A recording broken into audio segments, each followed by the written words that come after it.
Mother Teresa school द्वारा चालू की गई ऑनलाइन क्लास में सभी विद्यार्थियों का स्वागत है। कक्षा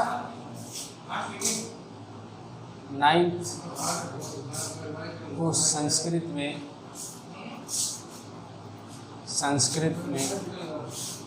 मैं कारक करा रहा हूँ। कारक में द्वितीय विभक्ति चल रहा था। द्वितीय विभक्ति के आपको 10 ऐसे शब्द करा दिए थे। मैं बोला था कि और बाकी है, ये 3 बाकी है जिनके योग में हमेशा द्वितीय विभक्ति का प्रयोग होता है। जैसे अधो अधः है। अधो अधः शब्द का मतलब होता है सबसे नीचे। अधो अधः शब्द का मतलब क्या होता है? सबसे नीचे, यानी सबसे नीचे शब्द के योग में या अधो अधः शब्द के योग में द्वितीय विभक्ति का प्रयोग किया जाता है। दूसरा है अध्यधि। अध्यधि का मतलब होता है अंदर अंदर। अध्यधि का मतलब क्या होता है? अंदर अंदर, यानी अध्यधि या हिंदी में कहते हैं कि अंदर अंदर शब्द के योग में भी द्वितीय विभक्ति का प्रयोग होता है। तीसरा है उपयुपरि, यानी ऊपर। ऊपर, उपयुपरि यानी ऊपर। उपयुपरि शब्द के योग में भी हमेशा द्वितीय विभक्ति का प्रयोग होता है। इससे पहले 10 आपको ऐसे शब्द करा दिए थे जिनके योग में हमेशा ही द्वितीय विभक्ति का प्रयोग होता है। उन शब्दों को याद करना था, दिमाग में बैठाना था कि इनके योग में हमेशा द्वितीय विभक्ति का प्रयोग होता है। साथ में 3 और जुड़ जाएंगे, 13 हो जाएंगे। इनके ऊपर उदाहरण लिखा हुआ। पहला उदाहरण है भूमिम अध्यो अधः जलम अस्ति। भूमिम यानी धरती या भूमि के दो, अध्यो अधः यानी सबसे नीचे, भूमि के सबसे नीचे, जलम अस्ति यानी जल है या पानी, यानी भूमि के सबसे नीचे स्तर पे क्या है? पानी है। आगे यहाँ पे अध्योअधः शब्द आ गया। अध्योअधः शब्द आ गया, यहाँ लिखा हुआ अध्योअधः शब्द के योग में कौन सी विभक्ति का प्रयोग होता है? द्वितीय विभक्ति का प्रयोग होता है। तो सबसे पहला काम है अपना विभक्ति लिखना। क्या काम है? विभक्ति लिखना। पेपर में हमें पहला हेडिंग देना होता है विभक्ति, सेंटेंस हमें दिया रहेगा। दूसरा होता है कारण बताना कि यहाँ पे द्वितीय विभक्ति क्यों आया है, कारण आपको बताना होता है। पहला विभक्ति तो हमने देख लिया, अध्योअधः शब्द आया है। यहाँ लिखा हुआ है कि अध्योअधः शब्द के योग में द्वितीय विभक्ति होता है। तो इस शब्द को देख करके हम यहाँ लिख देंगे द्वितीय विभक्ति। क्या लिख देंगे? द्वितीय विभक्ति, यानी यहाँ पे द्वितीय विभक्ति का प्रयोग हुआ है। अब कारण बताना है। कारण बताना है तो लिखना है कारण में अत्र, अधो, अधः शब्दस्य प्रयोगः वर्तते। शब्दस्य प्रयोगः वर्तते।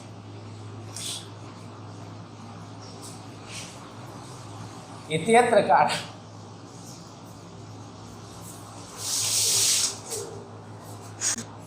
इत्यत्र कारणात्, इस कारण से, इत्यत्र कारणात् यानी इस कारण से। अत्र अधो अधः शब्द से प्रयोग वर्तते, यहाँ पे अधो अधः शब्द का प्रयोग है। इत्यत्र कारणात् इस कारण से, अत्र यानी यहाँ, अत्र यानी यहाँ, द्वितीय विभक्ति प्रयोग वर्तते। द्वितीय विभक्ति प्रयोग वर्तते, प्रयोग वर्तते। इस प्रकार से हमें संस्कृत में कारण भी लिखना होगा। बार बार कह रहा हूँ, पेपर में हमें ये उदाहरण दिया रहेगा और किसी एक शब्द के नीचे अंडरलाइन किया होगा, उसी शब्द के नीचे अंडरलाइन किया होगा जिसके नीचे, जिसमें द्वितीय विभक्ति का प्रयोग किया होगा। हमें वो नहीं बताएंगे कि यहाँ पे द्वितीय विभक्ति प्रयोग है।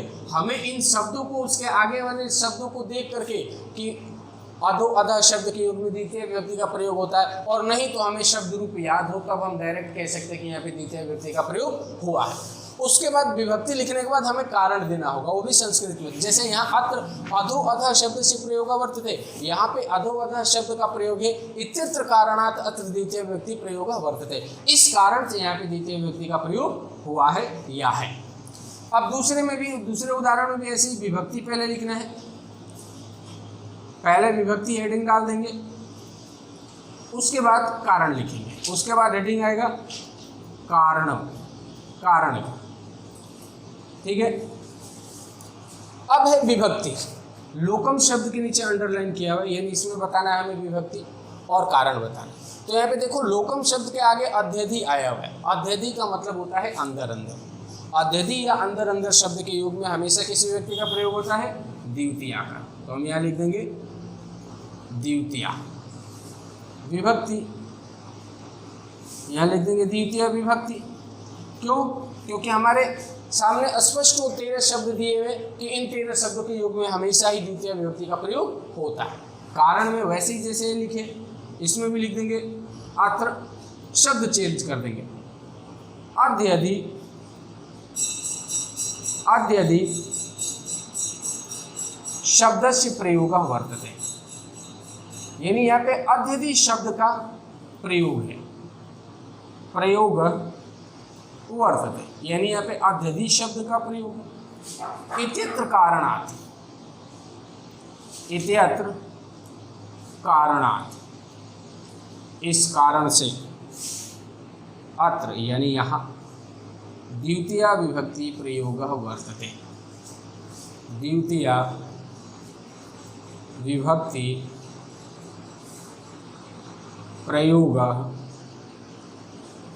वर्तते, यानी यहाँ पे अध्यधि शब्द का प्रयोग हुआ है, इस कारण से यहाँ पे कौन सी विभक्ति का प्रयोग हुआ है? द्वितीय विभक्ति का प्रयोग हुआ है। इसी प्रकार से उदाहरण नंबर 3, इसमें हमें विभक्ति लिखना है कि कौन सी विभक्ति है और कारण देना है कि ये विभक्ति आने का यहाँ पे कारण क्या है।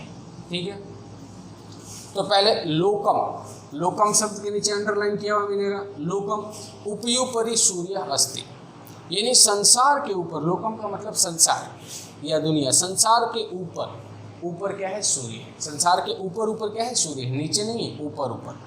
तो ऊपर ऊपर या उपयुपरि शब्द के योग में द्वितीय विभक्ति का प्रयोग होता है। तो विभक्ति में लिख देंगे यहाँ पे द्वितीय विभक्ति, द्वितीय विभक्ति। अब कारण में वही अत्र, यानी यहाँ उपयुपरि, उपयुपरि यानी ऊपर ऊपर शब्दस्य प्रयोग वर्तते, शब्दस्य प्रयोग वर्तते, यानी यहाँ पे ऊपर ऊपर शब्द का प्रयोग है या उपयुपरि शब्द से प्रयोग वर्तते। इत्यत्र कारणात्, इत्यत्र कारणात्, इस कारण से, अत्र द्वितीया विभक्ति प्रयोग वर्तते, द्वितीया विभक्ति प्रयोग वर्तते, इस कारण से यहाँ पे द्वितीय विभक्ति का प्रयोग हुआ है। इस प्रकार से आज जो 13 शब्दों को हम पूरा कर लिए जिनके योग में हमेशा द्वितीय विभक्ति का प्रयोग होता है। इससे पहले 10 करा दिया, 3 बचे थे।